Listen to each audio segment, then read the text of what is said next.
Tired of dealing with annoying flies, fruit flies, and gnats in your home? The Zevo Flying Insect Trap is your ultimate solution. Don't wait. Check out the link in the video description now to get your Zevo Flying Insect Trap on Amazon and enjoy a bug-free home today.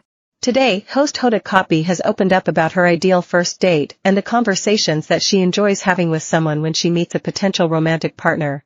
The TV star, who recently revealed why she split up with her fiancé Joel Schiffman, admitted that knowing what to talk about on a first date could be awkward, but she also found it fun getting to know somebody. During Monday's episode of Today with Hoda, Jenna, the mother of two, was discussing first date topics of conversation with her co-host, Jenna Bush Hager, and said, "Those can be awkward. You have to know how to get the conversation vibing. I want real conversation."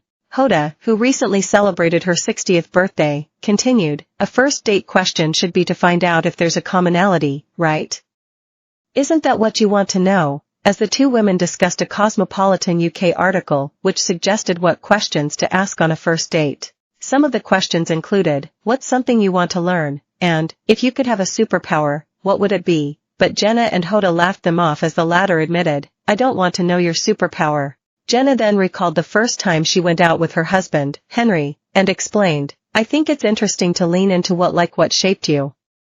First of all, I remember the conversation that Henry and I had. We met 20 years ago in September, and we went on a date to a restaurant called Teatro Goldoni. I'm sure it's still not there, but there were masks on the wall, and he picked me up and I was so nervous, and he was so nervous, his ears were red. I remember that, and I remember what we talked about, which was his dad, who's now passed, and how much he influenced him. And decisions he'd made. I mean, he was young, but so far, to not get a job right after and help his dad out. I remember that conversation, and I'm afraid if you talked about superpowers, that's forgettable." Jenna laughed as Hoda agreed. The broadcaster, who was married to a tennis coach named Berzis Kanga from 2005 until 2008, then said, "And I do think when you do ask someone about their history, and I don't mean their dating history because that gets all messy, but just their life history because that does tell you who they are." Hoda continued, "I think first dates can be lots of fun, just because it's I love the beginning. It's not everything is out there yet, and I think it's just fun to get to know somebody. But I think it's also important when you are dating, and we talked about this, but figure out what you want and how much room you have, and that's important. And don't treat every date is this going to be my person? No, you're just enjoying, you're just delighting in a date, that's it. It doesn't have to be about, what is this going to mean down? No, it's I don't have to worry about anything because, you know what, we're just having a coffee. I don't have to worry about is it going to get intimate, what is it like, I don't know. No, that's not happening. And if you take all the pressure off yourself, and say, this isn't my is he right? This is just delightful, a delightful dinner. Hoda's comments come just days after she admitted she was more than confident that she'll find her special person sometime soon. During a recent appearance on the Jamie Kern-Lena show, Hoda said, "When I close my eyes and I envision the romantic part of my life, I can see it very clearly, because for the first time in my life I am me. Someone is meeting me.